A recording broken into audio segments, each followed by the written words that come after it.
আপনি জানেন কি বাংলার প্রাচীন শহরের নাম কি এবং তার বয়স কত?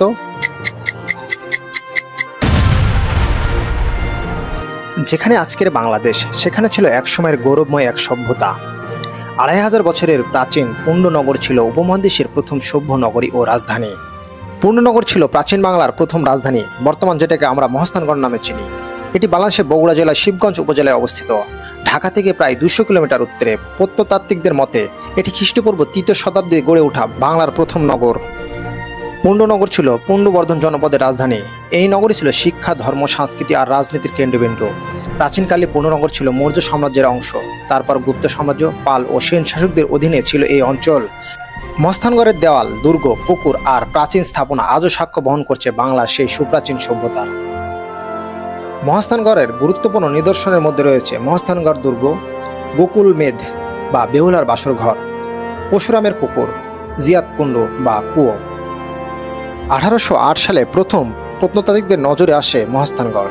পরে ১৮৩১ সালে সেখানে বড় পরিসরে খনন কাজ শুরু হয়।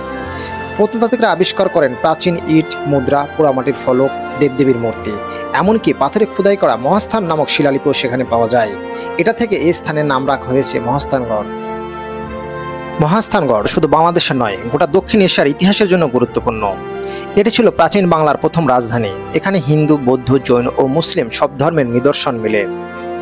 এই কারণগুলি মহাস্থানগড়কে করে তুলেছে ঐতিহাসিকভাবে বিশেষায়িত। আজও মহাস্থানগড়ে প্রতিদিন দেশ বিদেশের হাজারো দর্শনার্থী আসেন। এখানে রয়েছে প্রত্নতাত্ত্বিক জাদুঘর, যেখানে রাখা রয়েছে মহাস্থানগড় থেকে উদ্ধার করা পুরনো নিদর্শন। এই স্থান আমাদের মনে করিয়ে দেয় বাংলার ইতিহাস কত গভীর।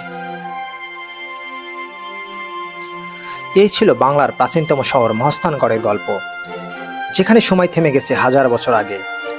আপনাদের কেমন লেগেছে জানাবেন। ভালো লাগলে লাইক, কমেন্ট, শেয়ার করে সাবস্ক্রাইব করতে ভুলবেন না। দেখা হবে নতুন কোনো গল্পে। ধন্যবাদ, ভালো থাকবেন সেই পর্যন্ত।